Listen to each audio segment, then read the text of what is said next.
Bismillahirrahmanirrahim. Assalamualaikum warahmatullahi wabarakatuh.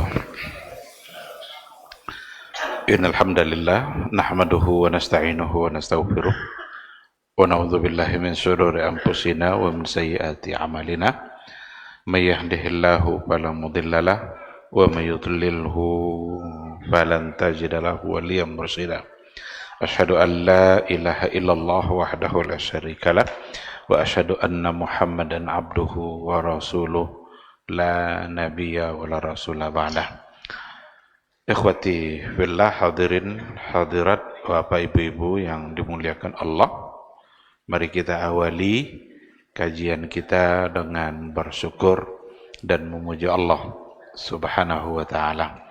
Alhamdulillah, pada malam hari ini kita kembali dimudahkan oleh Allah untuk duduk di majelis ilmu. Mudah-mudahan setiap kali kita mengikuti majelis ilmu, setiap kali itu pula bertambah ketaatan kita kepada Allah dan bertambah pula kecintaan kita kepadanya. Ilmu haruslah berbuah amal, dan itu adalah bentuk dari ketaatan.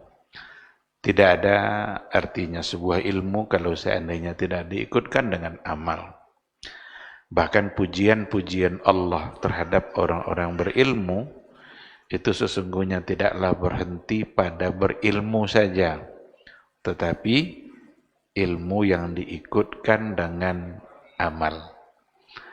Hal yastawil ladzina ya'lamuna wal ladzina la ya'lamun? Ini pertanyaan retoris. Apakah sama orang yang berilmu dengan yang tidak berilmu? Tentu tidak sama, pasti beda. Tetapi yang dimaksud dengan berilmu di sini adalah ilmu yang diamalkan. Ketika dia tahu sebagai sebuah kewajiban, dia amalkan. Ketika dia tahu bahwa itu adalah sebuah larangan, maka dia tinggalkan. Ketika itulah mereka akan berbeda dengan orang-orang yang tidak mengetahui. Tapi kalau seandainya tidak diamalkan, maka berarti sama saja antara dia dengan yang tidak tahu, karena sama-sama tidak beramal. Sekali lagi, mudah-mudahan majelis-majelis ilmu yang kita ikuti senantiasa selalu membuat kita semakin taat kepada Allah Azza wa Jalla. Sama-sama kita juga harus bersalawat dan bersalam untuk Rasulullah sallallahu alaihi wasallam. Allahumma salli ala Muhammad wa ala ali Muhammad. Sosok yang paling tepat untuk kita tauladani. Kenapa demikian? Karena dialah yang mengamalkan, yang pertama mengamalkan ilmu yang dia ajarkan. Jadi Rasulullah sallallahu alaihi wasallam adalah yang paling bersegera untuk mengamalkan apa yang dia ajarkan. Ya oleh karena itu, kalau kita ingin tahu bagaimana cara pengamalan yang sebenarnya, berarti yang kita lihat adalah Rasulullah sallallahu alaihi wasallam. Mudah-mudahan kita dimudahkan oleh Allah untuk istiqamah berada di atas sunnahnya, dimudahkan untuk setia dan taat berada di atas garis jalan yang telah beliau wariskan. Mudah-mudahan di hari mahsyar kita bisa pula mendapatkan syafaat, pertolongan dari beliau, yang tentu saja atas izin Allah Subhanahu wa ta'ala. Amin, amin ya rabbal alamin. Ma'asyaral hadirin wal hadirat, rahimani Allah wa iyyakum. Kembali pada malam hari ini kita melanjutkan kajian As-Siratun Nabawiyah, sirah nabawi, sejarah kehidupan Rasulullah sallallahu alaihi wasallam.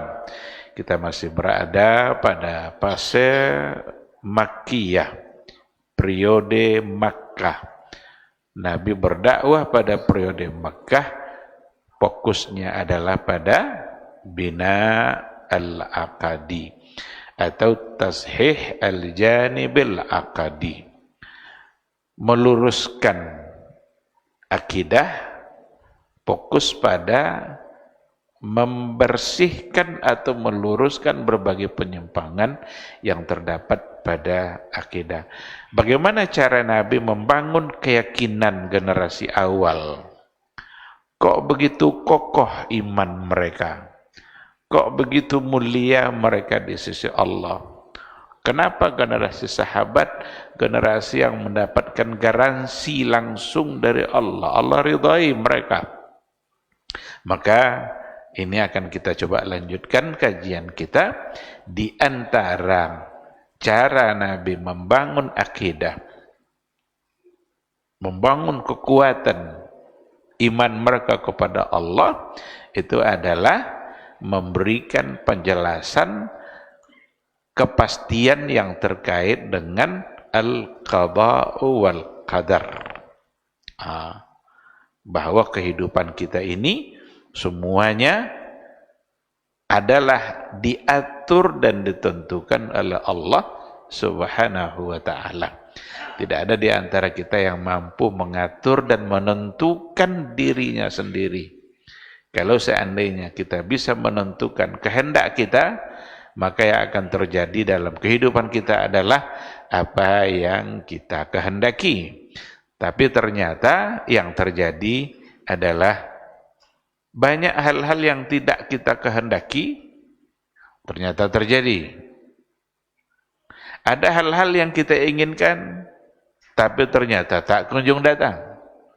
Itu semua merupakan gambaran yang memastikan bahwa kita ini hidup ditentukan oleh ketentuan Allah. Ketentuan Allah seperti itulah yang disebut dengan al-qada'u wal qadar. Maka turun pula lah ayat-ayat Al-Quranul Karim yang berhubungan dengan perkara al-qada'u wal qadar. Pada pertemuan yang sebelumnya di Darul Hijrah, kita baru membahas poin pertama.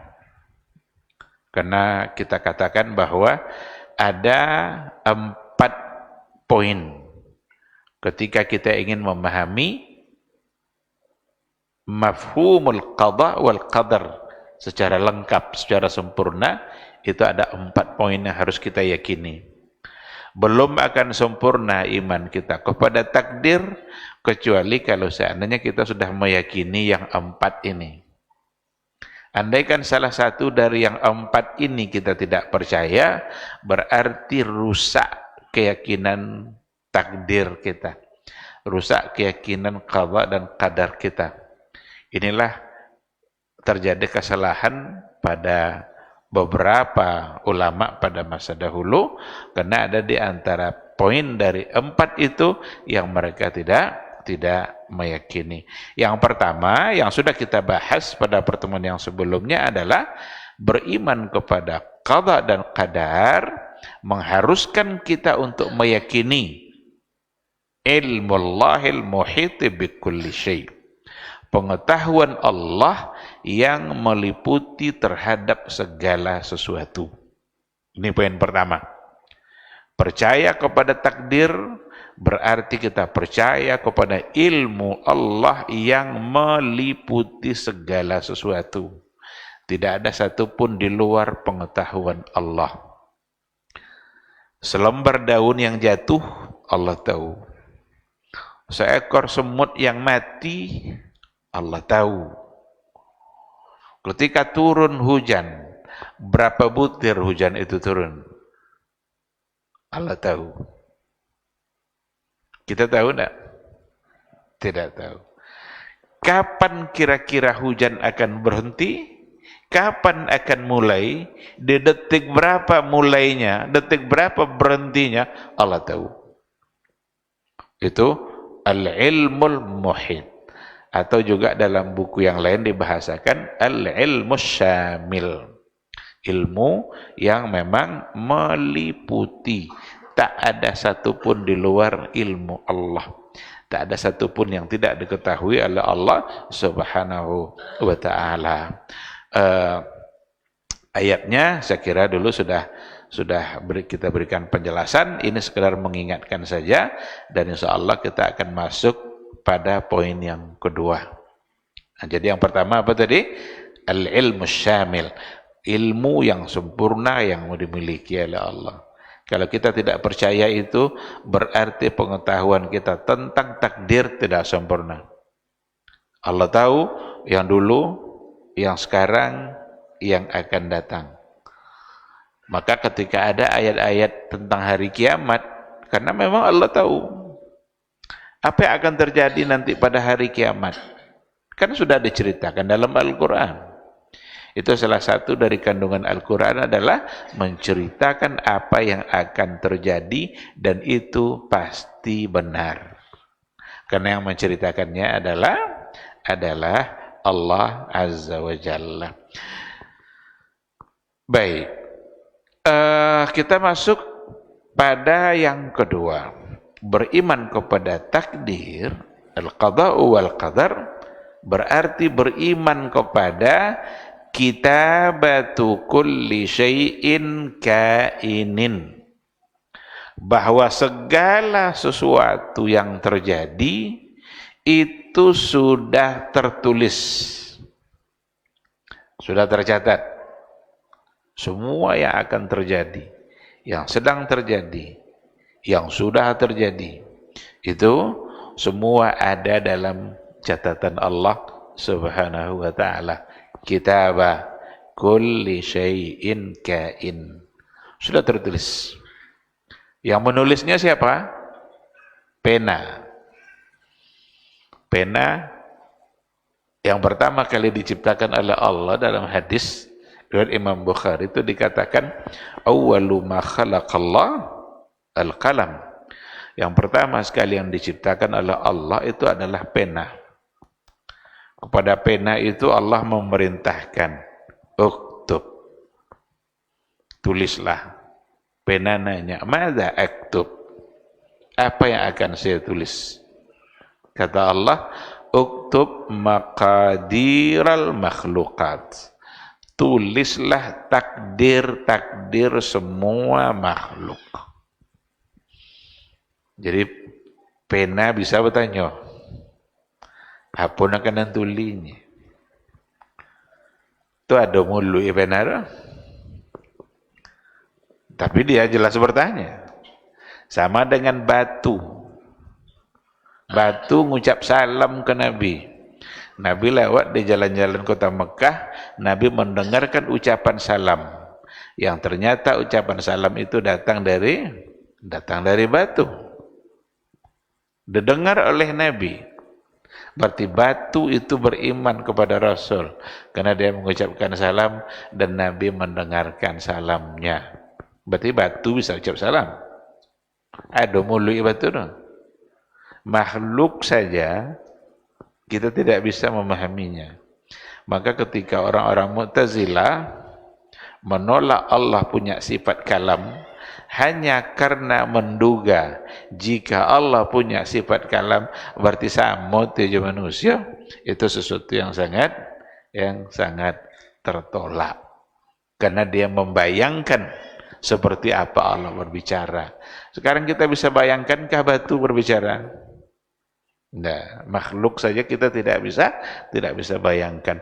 Maka perkara-perkara seperti ini tinggal kita imani.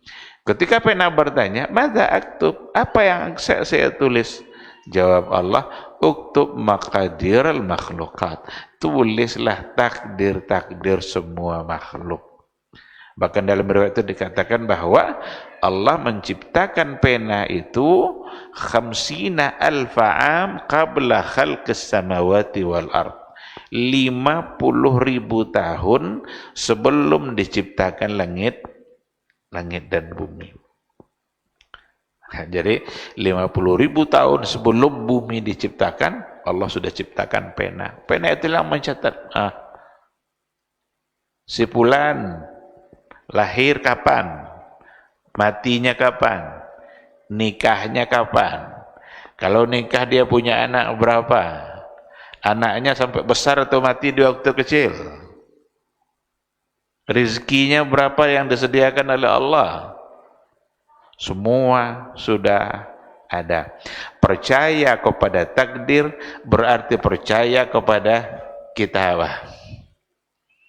Sudah tertulis di sisi Allah.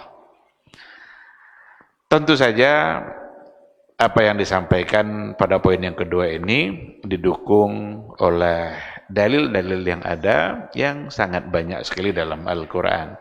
Di antaranya, inna nahnu nuhyil mauta wa naktubu ma qaddamu wa atharahum wa kulla syai'in ahsaynahu fi imamin mubin.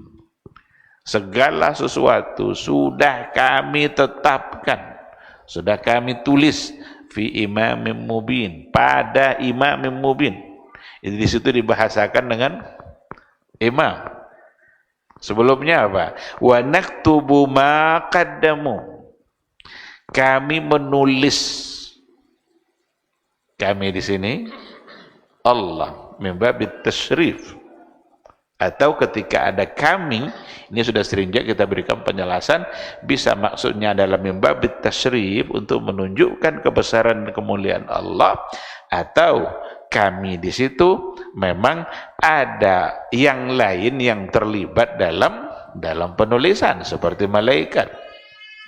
Karena yang menulis kita ini bukanlah Allah secara langsung, tapi malaikat yang diperintahkan oleh Allah.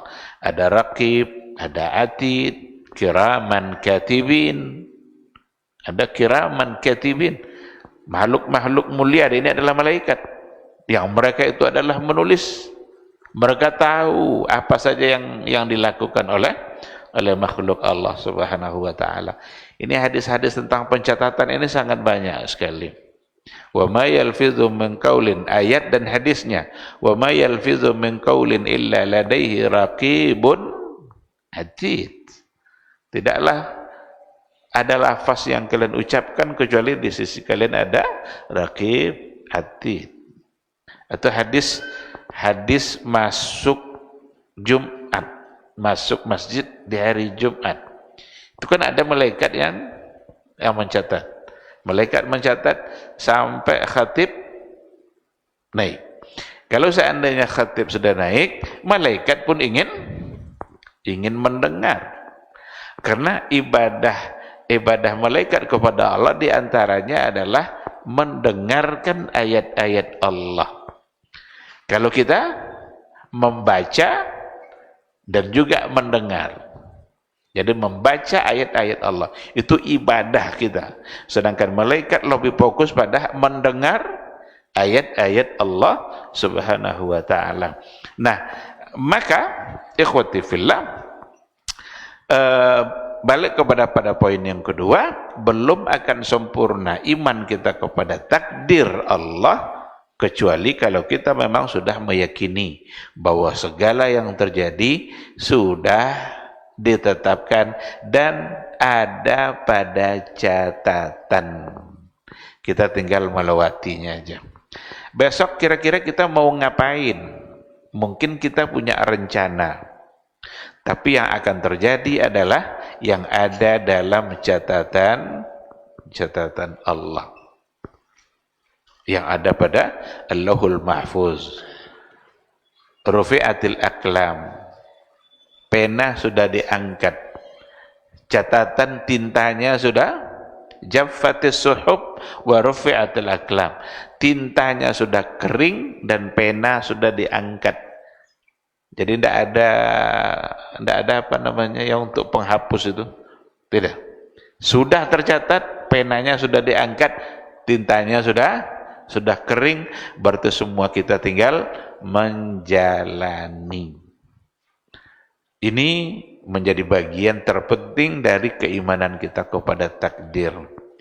Hanya saja jangan nanti disalahpahami bahwa ketentuan takdir seperti ini dijadikan alasan untuk bermalas-malasan. Tak apa juga kau lewat lado takdir. Musikin itu kayu kan lado. Itu tak apa kau Kalau seperti ini berarti ada kesalahan. Karena ketika Allah sudah menetapkan takdir, itu bukanlah berarti itu membuat kita menjadi hilang semangat, tidak ingin berbuat hanya dengan alasan sudah ada takdir. Jadi tidak boleh membuat kita menjadi pasrah. Maka Nabi dulu mewanti-wanti Abu Hurairah dan juga sahabat yang lain untuk menyebarkan banyak-banyak dalam persoalan seperti ini, karena dikhawatirkan salah paham. Itu khususnya ketika ada riwayat yang mengatakan bahwa manusia ini sudah diketahui oleh Allah, sudah ada dalam ilmunya Allah, siapa yang masuk surga, siapa pula yang masuk neraka. Dia sudah ada dalam ilmunya Allah. Sebulan kira-kira surga atau neraka, Allah sudah tahu. Cuma kan yang tahu hanya Allah. Dan itu dirahasiakan oleh Allah. Tidak akan ada satupun yang tahu kecuali kalau Allah yang memberitahu. Nah, kenapa di antara sahabat ada yang dijamin masuk surga oleh Nabi? Ada tidak di antara sahabat yang dijamin masuk surga? Ada. Kenapa Nabi bisa memberikan jaminan? Berarti ada wahyu. Berarti ada yang menyampaikan kepada Nabi. Tidak mungkin itu datang dari pikiran Nabi saja. Sebab ayat mengatakan, wa ma yantiqu 'anil hawa in huwa illa wahyun yuha. Kata Rasul, Talha wa Zubair jarani fil jannah. Talha dan Zubair itu adalah tetangga saya di dalam surga. Berarti apa yang dapat diambil dari hadis itu? Talha dan Zubair dijamin masuk surga. Nabi bisa menyebut itu. Padahal kan soal surga neraka hanya Allah yang tahu. Nabi mengucapkan itu mereka belum wafat. Tapi Nabi sudah mengatakan kalau dia masuk surga. Abu Bakar, Umar, Utsman, Ali, ada 10 orang itu adalah orang-orang yang mubasysyirin bil jannah. Mereka sudah mendapatkan kabar gembira untuk mendapatkan surga karena Allah yang tahu, dan Allah menyampaikan kepada Nabi. Selain itu maka tidak. Oleh karena itu juga kita yang ada hari ini tidak mungkin untuk mengatakan sebuah kepastian bahwa seseorang masuk surga. Ada sahabat yang meninggal dalam peperangan. Semua sahabat, hampir semua sahabat itu sudah menduga dia masuk surga. Karena terucap oleh mereka. Tapi Nabi bilang dia ahli neraka. Sahabat menduga kalau dia sudah masuk surga. Ternyata Nabi sendiri yang bilang, huwa min ahlin nar. Dia ahli neraka. Heranlah sahabat. Ini ada apa ini kok Nabi bilang dia ahli neraka? Padahal secara zahir, memang dia adalah orang baik, amalnya banyak, ikut berjihad bersama Nabi, tapi tiba-tiba Nabi mengatakan, dia adalah ahli neraka. Dicobalah ditelusuri. Ditengok apa sebabnya ini, dicek kematiannya di sisi mana, di bagian mana tempat dia wafat kemarin itu, apakah betul-betul dalam peperangan. Ternyata sahabat menemukan bahwa dia wafat bukan karena ditusuk musuh, tapi dia wafat karena dia yang menusuk dirinya sendiri dengan pedangnya.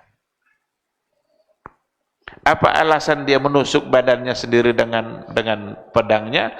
Karena dia tidak tahan lagi dengan banyaknya tusukan-tusukan di badannya, dia merasa sakit tapi tidak juga mati. Akhirnya dia pergi agak menjauh, dan ketika sudah menjauh itulah dia menusuk dirinya sendiri. Sahabat yang mencoba untuk mencek tadi itu, apa katanya? Beliau itu benar-benar Rasulullah. Semakin yakin dia dengan bahwa yang namanya Muhammad ini adalah benar-benar Rasulullah sallallahu alaihi wasallam, utusan Allah yang memang segala-galanya diberitahukan oleh Allah. Maka di hadis yang tadi itu, hadis yang mengatakan bahwa Allah sudah mengetahui siapa yang surga, siapa yang neraka. Itu kan ada hadis-hadis yang seputar itu. Ada di situ dikatakan oleh Nabi, ada di antara manusia yang sudah sangat dekat sekali dengan surga, tidak ada lagi jarak antara dengan surga kecuali satu hasta. Karena saking solehnya, saking baiknya, tidak ada lagi jarak antara dengan surga. Tapi ternyata pada akhir kehidupannya dia melakukan amal ahli neraka. Karena memang dia tercatat sebagai ahli neraka. Dan di akhir kehidupannya mengamalkan satu amalan ahli neraka, dan pada akhirnya dia memang masuk neraka. Kebalikannya berlaku. Tidak ada seseorang yang sudah sangat banyak sekali maksiatnya, tidak ada lagi jarak antara dia dengan neraka itu kecuali satu hasta. Begitu jaraknya, dekatnya dengan neraka, tapi ternyata catatan Allah untuk dia adalah surga. Fa'amila amala ahlil jannah. Pada akhirnya dia melakukan amalan ahli surga, dan kemudian dia memang masuk surga. Oleh karena itu selalulah memohon kepada Allah agar kita diberikan husnul khatimah. Kita tidak tahu bagaimana akhir dari kehidupan kita. Ada orang yang sangat soleh, tapi ternyata catatan menunjukkan bahwa dia adalah ahli neraka. Lalu di akhir hayatnya dia melakukan amalan ahli yang memang dia sudah dituliskan untuk itu, yang pada akhirnya dia masuk neraka. Sebaliknya juga seperti itu. Nabi saja yang diutus langsung oleh Allah sebagai utusan Allah, dia selalu memohon agar hatinya tetap berada dalam keimanan dan ketaatan. Itu diceritakan oleh Ummu Salamah. Nabi sering dalam sujudnya dia berdoa kepada Allah, ya muqallibal qulub tsabbit qalbi 'alal iman, ya muqallibal qulub tsabbit qalbi 'ala ta'atik. Jangan sampai justru di akhir kehidupan kita justru Allah palingkan hati kita kepada kemaksiatan untuk kemudian meninggal di atas kemaksiatan. Ikhwati fillah, ma'asyaral hadirin wal hadirat rahimani Allahu wa iyyakum. Kalau seandainya memang kita sudah tahu dan meyakini perkara ini, kita sudah mengetahui serta kita sudah meyakini bahwa segala yang terjadi dalam kehidupan kita itu sesuatu yang sudah terdahulu catatannya, kitabahnya. Berarti seandainya terjadi sesuatu dalam diri kita, bagaimana cara kita menyikapi? Dapat musibah, meninggal anak, meninggal orang tua, atau sakit. Ini semua adalah bagian dari hal-hal yang lumrah, biasa terjadi dalam kehidupan. Berarti yang harus kita lakukan, kembalikanlah segalanya kepada Allah, karena memang kita hanya mengikuti catatan yang telah ditetapkan untuk kita.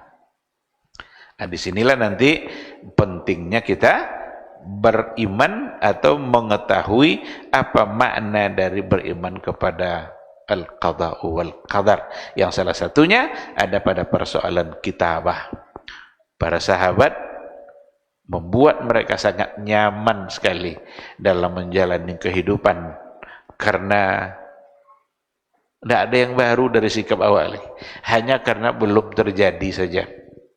Kita tinggal melakukan apa yang harus kita lakukan, lalu kemudian segala-galanya serahkan kepada Allah. Ikhtiar wajib, penting itu. Itu sesuatu harus kita lakukan. Hasil itu bukanlah kita yang menentukan. Kalau seandainya kita memiliki anak, lalu kita ingin anak kita menjadi anak yang saleh, ingin menjadi anak yang hafal Al-Quran, apa yang harus kita lakukan? Ada ikhtiar. Ada ikhtiar. Carikan dia guru, carikan sekolah yang tepat. Kalau ada tuntutan biaya, biayai. Kita bertanggung jawab dalam pembiayaan itu semua. Tapi apakah semua anak itu punya hasil yang sama? Semua mereka keluar dari sekolah sesuai dengan semua yang diharapkan oleh orang tuanya? Ternyata tidak. Disitulah kita harus menyerahkan kepada Allah, dan tidak ada yang harus kita sesali. Yang harus kita sesali hanyalah ketika kita tidak melakukan ikhtiar. Kalau kita tidak melakukan langkah-langkahnya, silakan untuk menyesali diri sendiri. Tapi ketika sudah berusaha, ternyata hasilnya tidak sesuai yang kita inginkan, serahkan kepada Allah Subhanahu wa ta'ala. Ada kisah menarik dari Imam Syafi'i bersama muridnya Rabi' bin Sulaiman.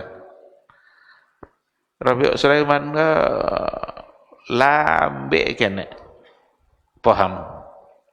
Yang lainlah mengerti inya. Tapi Imam Syafi'i selalu melakukan ikhtiarnya. Diulang lah paham alunnya. Diulang sekali lah paham alunnya. Bahkan dikatakan sampai puluhan kali Imam Syafi'i memberikan penjelasan, dia pun tidak paham. Dibilang dia Rabi', inilah kemampuan saya di dalam mengajar kamu. Memohonlah kamu kepada Allah supaya Allah bukakan hati kamu untuk mendapatkan ilmu. Dia bukan tidak belajar, dia belajar. Dia mendengarkan. Gurunya menjelaskan, dia mendengarkan. Jadi memang kemampuan macam itu. Tapi ketika dia terus berdoa kepada Allah dan Allah mengabulkan, pada akhirnya Rabi' bin Sulaiman menjadi murid Imam Syafi'i yang sangat masyhur, dan dia sebagai pembela mazhab Imam Syafi'i. Kalau Allah yang sudah membuka pintu hatinya, maka tidak ada yang mustahil bagi Allah. Jadi dua-duanya melakukan ikhtiarnya, menunggu Allah yang membuka pintu hatinya. Jadi begitu pada poin yang kedua. Kita masuk pada yang ketiga, al-martabatus salisah. Beriman kita kepada takdir itu mengharuskan kita percaya masyiatullahin nafidzah. Masyiatullahin nafidzah, kehendak Allah yang nafizah, yang pasti terlaksana. Jadi Allah tahu, Allah catat, dan Allah kehendaki untuk terjadi. Itu namanya masyiah. Wa ma tasyauna illa ayyasha Allah. Tidaklah kalian bisa berkehendak kecuali kehendak kalian akan yang terjadi adalah apa yang dikehendaki pula oleh Allah Subhanahu wa taala. Masyiah itu namanya masyiah. Segala sesuatu yang terjadi itu adalah atas kehendak Allah.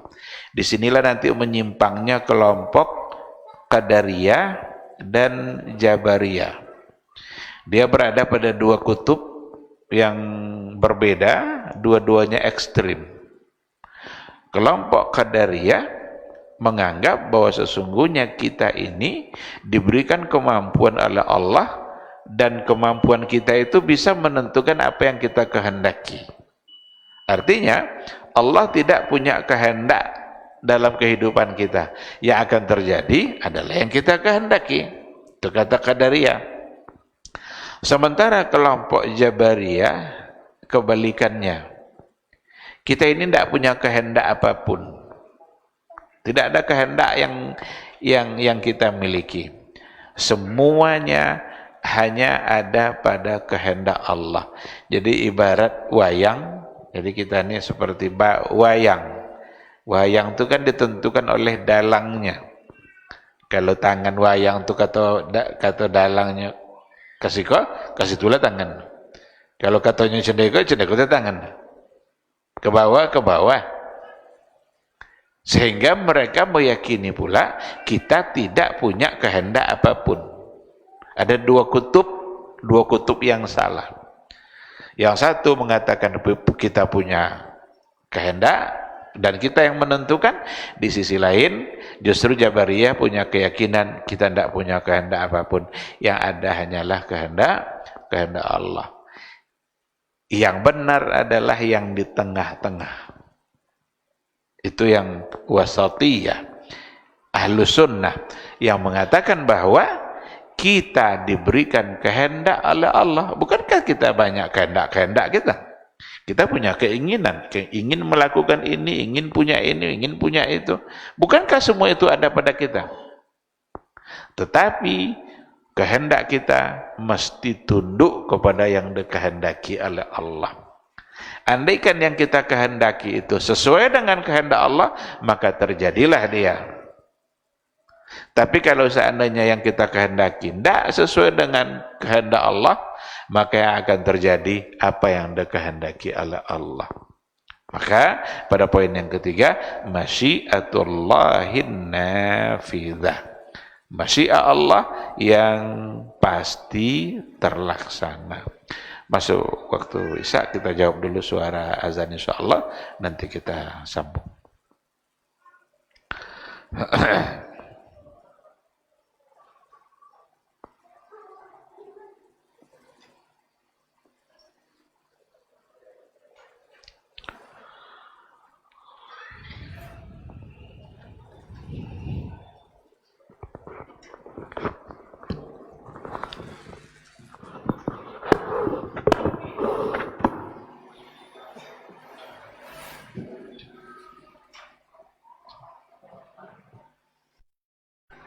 Allahu Akbar,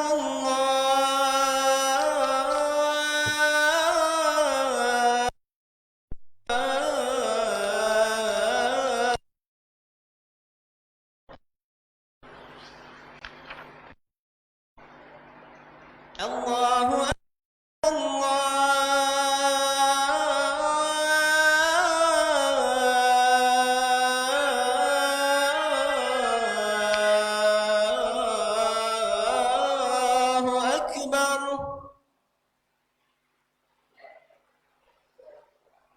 Asyhadu an la ilaha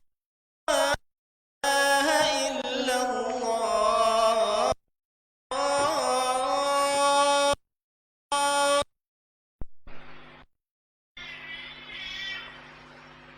Asyhadu an la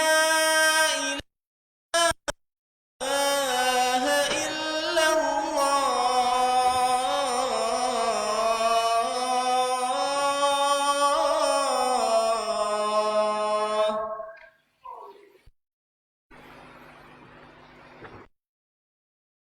Anna Muhammadar Rasulullah.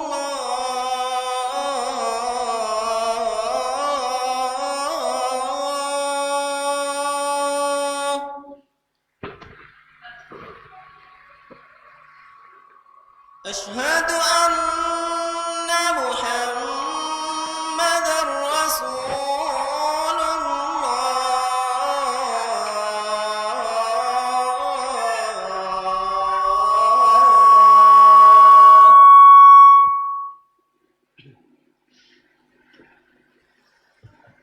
حي على الصلاة.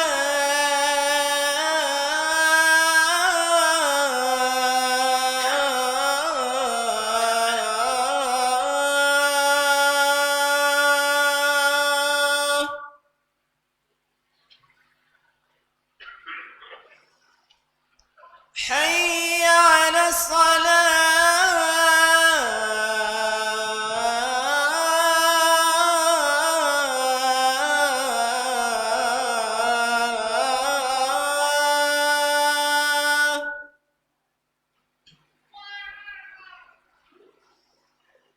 حي على الفلاح.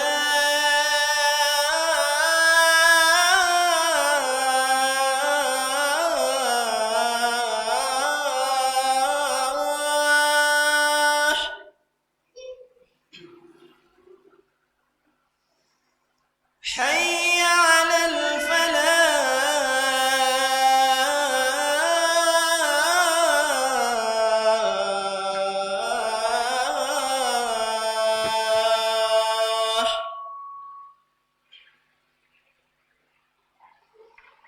الله أكبر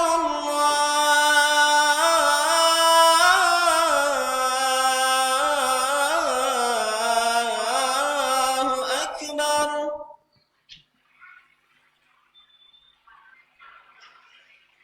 لا إله إلا الله.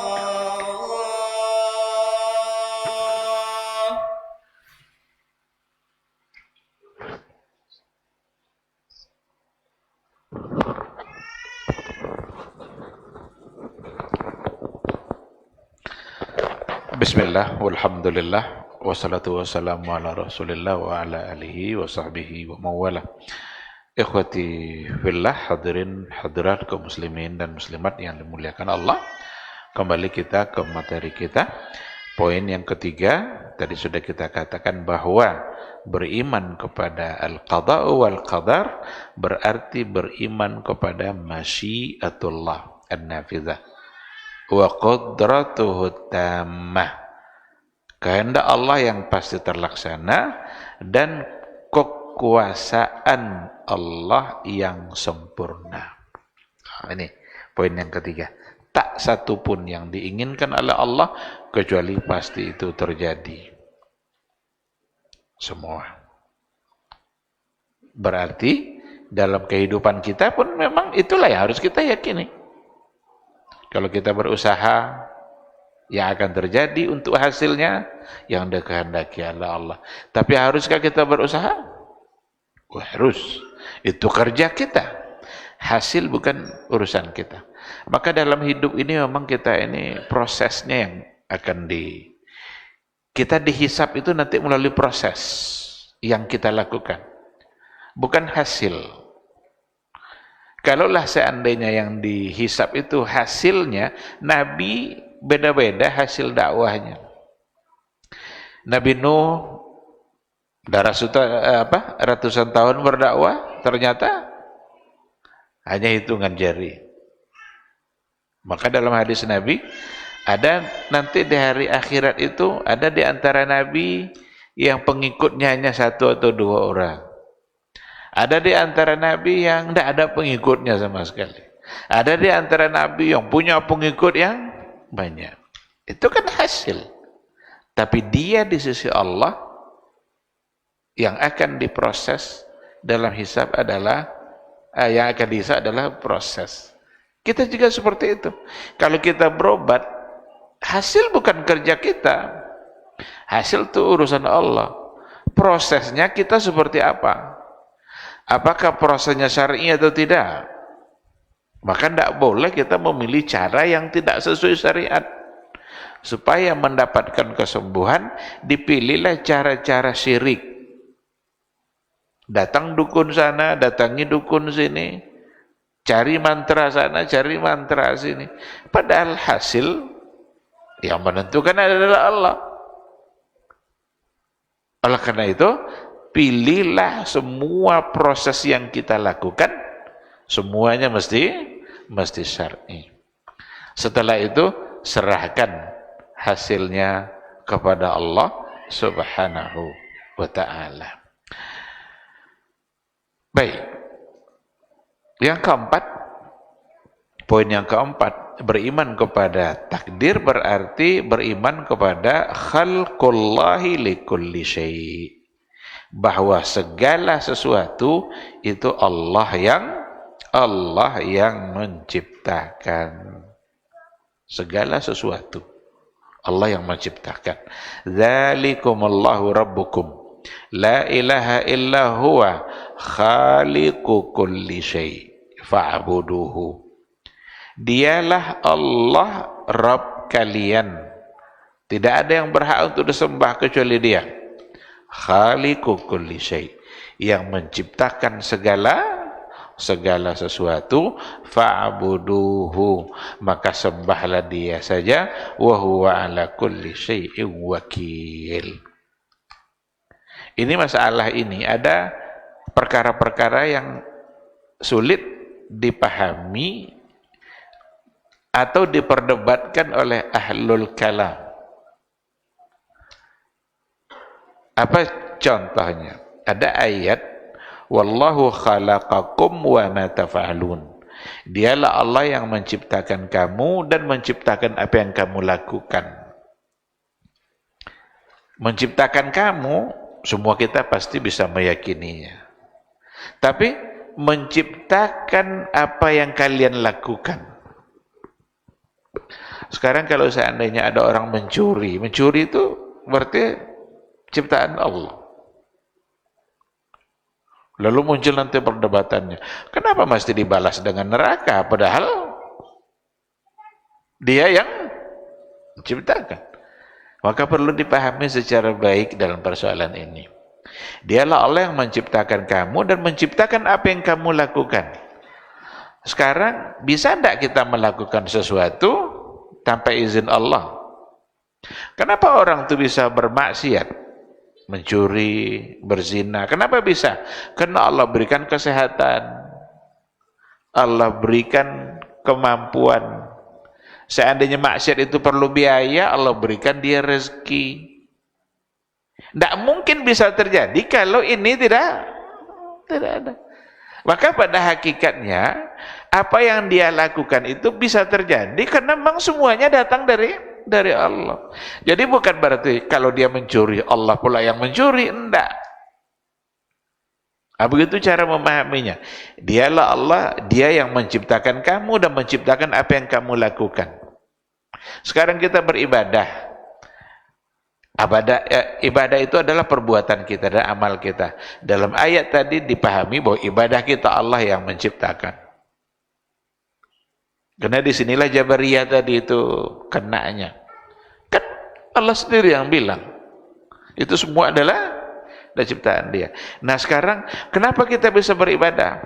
Kenapa bisa kita ke masjid malam hari ini? Karena kita sehat. Diberikan kemampuan oleh Allah, diberikan kesadaran untuk datang ke masjid, sehingga dengan itu semua kita bisa beribadah. Maka samalah artinya ibadah kita itu sumbernya sesungguhnya semua datang dari Allah, nikmat dari Dia. Disitulah dipahami, oh kalau begitu berarti sumber segala-galanya Dia. Ibadah itu bisa kita lakukan karena dimudahkan oleh Allah. Segalanya sudah disediakan fasilitasnya. Oleh karena itu dalam kehidupan kita ini, baik dalam ibadah kita maupun maksiat yang kita lakukan, fasilitas maksiat kita itu nikmat Allah. Fasilitas kita dalam bermaksiat itu adalah nikmat Allah. Mabuk dia, minum-minum, itu berapa harga satu botol tuh? Tidak akan bisa dia beli kalau dia tidak diberikan rezeki oleh Allah. Tidak akan bisa dia minum kalau tidak ada selera minumnya. Ada orang tidak ada selera makan, tidak ada selera minum. Sekarang diberikan oleh Allah itu semua. Maka bisa dia minum. Nah, yang jelas aturan main sudah dikatakan oleh Allah, ini yang halal, ini yang haram. Qad tabayyana ar-rusydu minal ghayy. Udah jelas itu mana yang baik, mana yang buruk. Nah, sekarang kita mau ikut yang mana? Jangan beralasan kan nanti kepada takdir untuk kemaksiatan yang kita lakukan. Kan Allah yang menakdirkan, kan ini perbuatan Allah. Jadi kemaksiatan yang saya lakukan tidak pantas untuk dibalas oleh Allah sendiri, karena memang Allah yang menciptakan. Tidak bisa beralasan seperti itu. Makna yang menciptakan itu bukan berarti dia yang melakukannya, tetapi tidak mungkin terjadi kalau bukan karena Allah. Nah, oleh karena itu, jika ada di hadapan kita dua pilihan, satu baik, satu buruk, iman yang ada di hati kita mesti menggiring kita untuk memilih yang baik. Tapi ketika dia tidak beriman kepada Allah, maka bisa saja pilihannya jatuh kepada yang buruk. Atau ada iman di hati tapi melemah. Pada saat iman melemah itu, cenderung pilihan kita adalah kemaksiatan, untuk kemudian kita meninggalkan ketaatan. Maka ciri-ciri dari imannya manusia itu yazidu wa yanqus. Yazidu bil ta'ah wa yanqusu bil ma'siyah. Bisa bertambah iman dengan ketaatan dan bisa berkurang iman dengan kemaksiatan. Nah, ikhwati fillah, ini 4 poin yang menentukan iman kita kepada takdir. Kita mesti percaya ilmu Allah yang sempurna. Kita mesti percaya semuanya sudah tertulis. Tidak ada yang tidak tertulis. Kita mesti percaya bahwa sesungguhnya Allah punya kehendak yang pasti terlaksana. Semua yang sudah tertulis itu akan terlaksana sesuai dengan yang dikehendaki oleh Allah. Mungkinkah ada yang tidak terlaksana? Ada hadis bunyinya begini, tidak ada yang bisa menolak takdir kecuali doa. Berarti sekarang kita berdoa, ya Allah, hindarkan saya dari musibah. Lalu kita tidak terkena oleh musibah. Cuma kan kita nggak tahu juga takdir musibah kita itu. Yang kedua, doa kita pun sudah ditakdirkan oleh Allah. Bahwa si fulan itu nanti hari ini jam segini dia akan berdoa. Isi doanya ini. Lalu Allah kabulkan doa. Maka tetap saja dia menjadi rahasia. Nah, oleh karena itu, rahasia takdir itu benar-benar membuat hidup kita menjadi nyaman. Karena kalau Allah tidak rahasiakan takdir, tidak nyaman. Coba kalau kita diberitahu oleh Allah takdir kematian kita minggu depan. Apa sok ini dulu? Hilang selera makan. Tapi karena tidak diberitahukan, nyaman ya.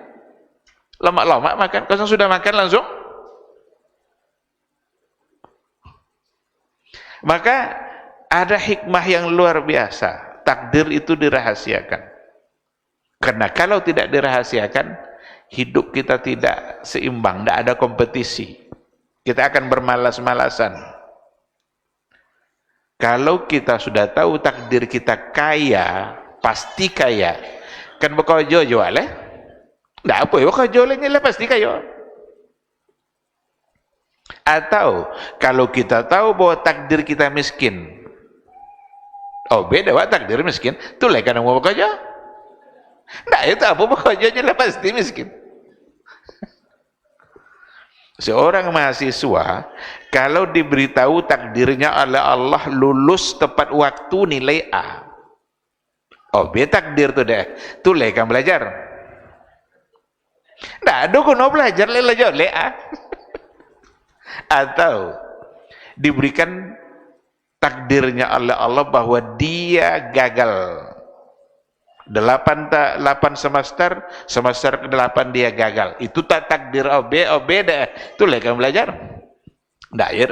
Jadi baik itu takdir baik atau yang buruk kalau diberikan ke kita ndak akan nyaman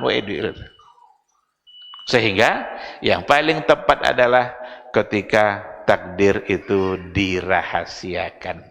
Nah tinggal lagi ikhtiar yang kita lakukan, disitulah kompetisi kita dalam mengejar pahala Allah, pahala yang diberikan oleh Allah. Kalau kita sakit, diberitahu oleh Allah bahwa takdir sakit kita 10 hari sehat, tu lewatkan bebek apa guna bebeknya lah jalan 10 hari sehat. Maka seperti itulah kira-kira gambarannya. Nah, oleh karena itu, nikmatilah kehidupan ketika Allah memang mentakdirkan, rahasia itu ditakdirkan. Tinggal lagi kita yang harus selalu menyesuaikan semua proses kehidupan kita sesuai dengan syariat. Nah, oleh karena itu, saya ingin lengkapi penjelasannya dengan kenapa sahabat, apa yang akan terjadi, apa yang terjadi pada diri sahabat dengan iman kepada takdir yang secara sempurna yang mereka pahami. Di sini disebutkan beberapa poin. Yang pertama, beriman kepada qadar itu tariqul khalasi minasyirki. Beriman kepada qadar itu adalah jalan terbebas dari syirik. Tak ya perlu apa ke dukun dulu ya. Ini lah jalan Allah rumah yang menentukan hasil. Tak perlu kita mencari jimat-jimat, mantra-mantra untuk kesembuhan, untuk kesuksesan, untuk bisnis dan lain sebagainya, untuk mendapatkan jabatan. Ya, kadang untuk dapat jabatan kan pakai jimat juga. Segala-gala andalan dalam kehidupan adalah jimat. Sahabat dulu ketika mereka sudah tahu bahwa segala sesuatu sudah tercatat dan yang terjadi adalah apa yang dikehendaki Allah, mereka terbebas dari semua bentuk tindakan-tindakan kesyirikan. Karena dia tahu bahwa an-nafi' wad-dar, al-mu'izz wal-mudhil, ar-rafi' wal-khafid huwa Allahu wahdah. Yang memberikan manfaat, yang memberikan mudarat, yang memuliakan kita, yang menghinakan kita, semua itu datang dari Allah. Jadi tidak perlu lagi didapatkan dengan cara-cara syirik. Yang berikutnya, dengan percayanya sahabat itu kepada takdir, muncul asy-syaja'ah wal iqdam, keberanian. Jadi kalau ada perintah perang, keberanian mereka muncul. Kenapa demikian? Karena dia tahu takdir sudah diatur oleh Allah. Kalau seandainya memang nanti dia mati takdirnya dalam peperangan itu, berarti mati. Kalau tidak, berarti tidak akan mati. Maka mereka masuk dalam peperangan membela kalimat Allah. Oleh karena itu perang itu tujuannya bukan cari mati. Tidak boleh apa orang kau cari mati lah. Itulah sebabnya apa hukum bom bunuh diri. Lah pasti mati itu kan. Peperangan bukan mewajibkan kita mati. Karena peperangan itu tujuannya adalah untuk membela agama Allah. Cuma andaikan ditakdirkan mati, itu kematian yang sangat mulia. Khalid ibn al-Walid itu jago perang. Itu panglima perang Nabi. Asal memimpin perang, dia menang. Tapi apakah dia mati di tempat peperangan? Khalid tidak. tapi bisa saja dia mendapatkan kemuliaan syahid karena walaupun dia wafatnya di atas ranjang. Abu Bakar ikut berperang juga, tapi wafatnya di atas ranjang karena dia sakit. Nah, begitulah yang muncul adalah asy-syaja'ah wal iqdam. Yang berikutnya, beriman kepada qada wal qadar itu membuat sukunul qalbi wa tuma'ninatun nafsi wa rahatul bal. Tenangnya hati, tenangnya jiwa. Tidak ada yang perlu kita risaukan, kita khawatirkan soal rezeki. Yang membuat jiwa kita tidak tenang itu memang diantaranya adalah kerisauan soal rezeki. Takwik jabatan diambil ada orang, takwik soki diambil ada orang. Tidak akan ada rezeki diambil orang itu, tidak ada. Rezeki kita untuk kita, rezeki orang untuk orang. Nasi yang sudah kita makan saja, andaikan itu ternyata bukan untuk kita, itu bisa muntah kembali. Terbuang karena memang itu bukan jatah dia. Lalu apa yang perlu dikhawatirkan? Tinggal lagi kita dekat-dekat dengan yang pemilik rezeki. Kalau kita dekat dengan pemilik rezeki, asal tidaklah kan. Nampak wali tak ada tentu ibu enggak awaknya ada kayaknya. Dokek-dokek Jupati. Copek proposal temor. Tapi kalau yang disuruhnya ndak buat, yang ditagan ndak dibuat, itu ndak ada situ. Maka pandai-pandailah mendekati Allah, dekat-dekat dengan dia. Al-Quran bilang seperti itu, wa may yattaqillaha yaj'al lahu makhraja wa yarzuqhu min haitsu la yahtasib. Siapa yang bertakwa kepada Allah, maka Allah berikan solusi untuk semua persoalan kehidupannya. Berarti sumber solusi kita adalah Allah. Kalau ada masalah hidup, berarti sumber solusinya ambil dari Allah. Wa yarzuqhu min haitsu la yahtasib. Dan Allah akan beri dia rezeki dari jalan yang tidak diduga-duga. Boleh kita ingat masing-masing kita mungkin pernah mendapatkan sesuatu yang tidak dia duga-duga. Yakinlah itu karena ketakwaan dan kebaikan-kebaikan yang kita lakukan sebelumnya. Kalau kita sudah bertakwa kepada Allah, alun wa minta lah dibayar. Nyobe deh kebutuhan apa. Tapi seandainya kita berdurhaka kepada Allah, lapone dia meminta. Ndak juga dibayar dah nyawa nona durhaka. Kita betul yang ingin menjauhkan diri kita dari pemilik nikmat. Itu Bapak jawab Ustaz tu orang kapiu tu kayu banyak mah. Solat ndak, bersyukur ndak, beriman ndak, banyak kayu. Allah dahulukan kenikmatan. Beliau di akhirat suci aja tanggung dia lah. Didahulukan kenikmatan itu bagi mereka. Maka dunia ini adalah surga bagi orang-orang kafir. Neraka bagi orang mukmin. Neraka bagi orang mukmin maksudnya asal beriman kena uji. Jadi kok sakit apa segala macam mungkin karena iman kita. Enggak usah, enggak ada yang perlu kita risaukan. Justru yang perlu kita pertanyakan diri kita ini, jangan sholat, kadang puasa enggak aja tapi sehat-sehat aja tuh.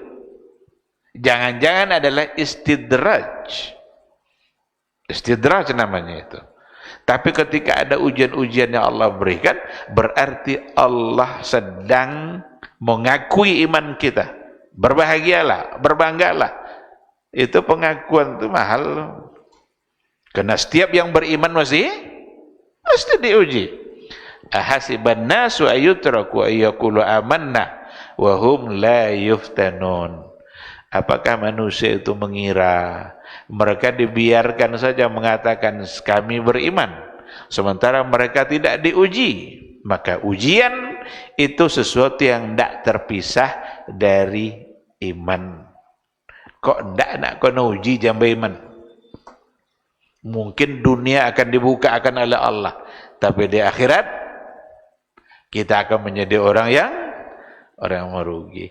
Maka dunia ini neraka bagi orang-orang beriman, dilihat dari sisi janji Allah untuk memberikan surga di akhirat kelak. Dunia hanyalah sementara. Jadi, ikhwati fillah, di antara buah beriman kepada takdir itu harus memang membuat hati dan jiwa kita selalu tenang. Tidak ada yang perlu kita risaukan dan perlu kita khawatirkan.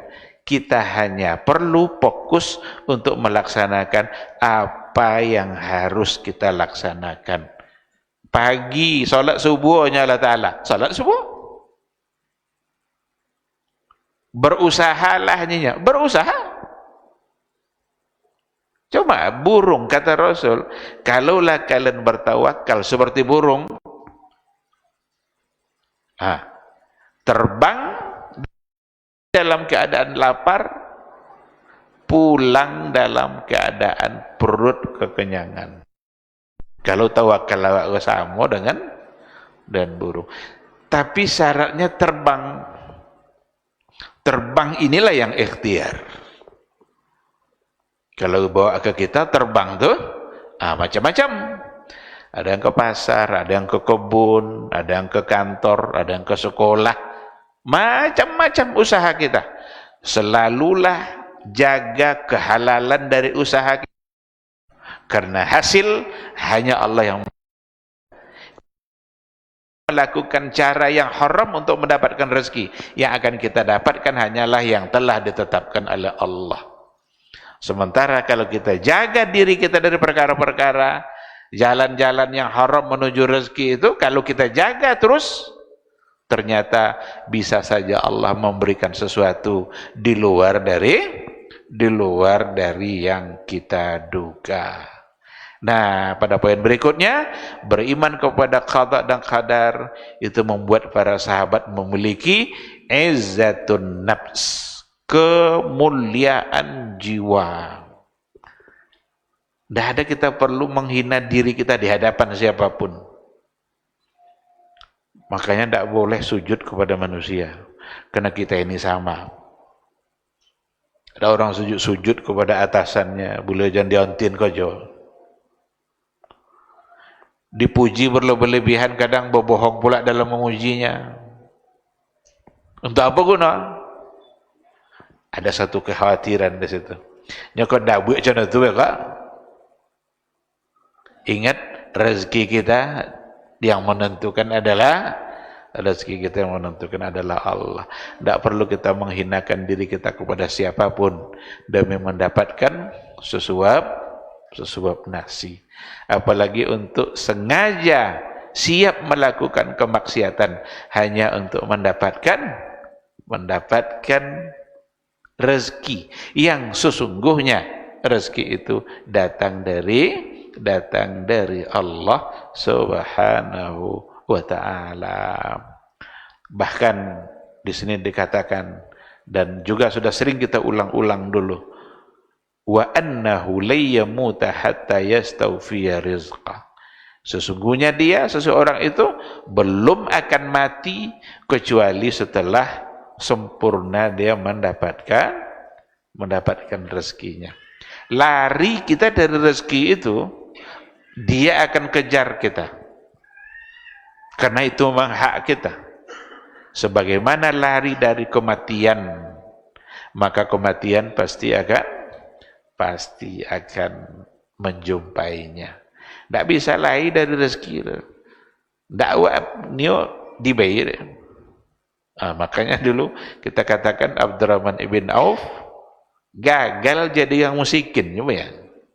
Abdurrahman bin Auf sengajanya itu menjual kurma yang tidak elok. Nyulaku tahu aja. Kau sana itu ada orang moncai kurma busuk. Perlu untuk yang lain.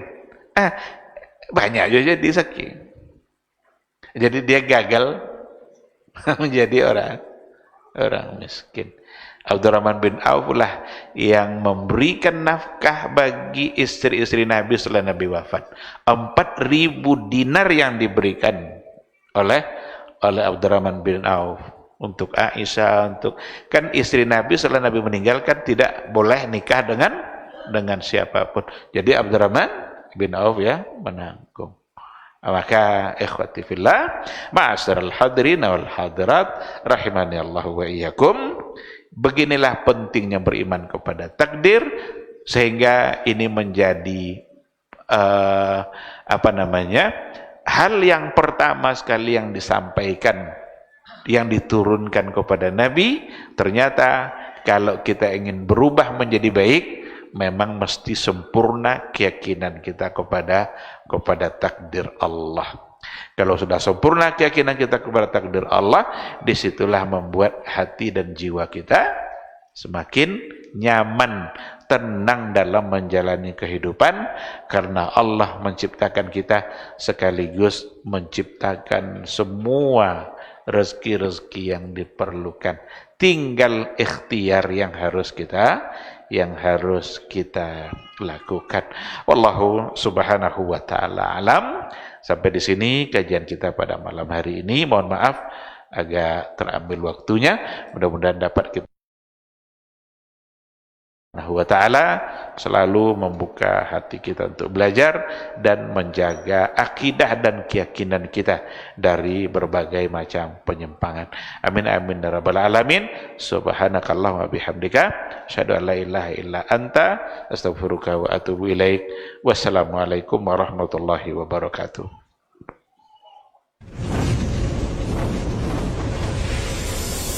Baba TV Sunnah, belajar agama baru Ali.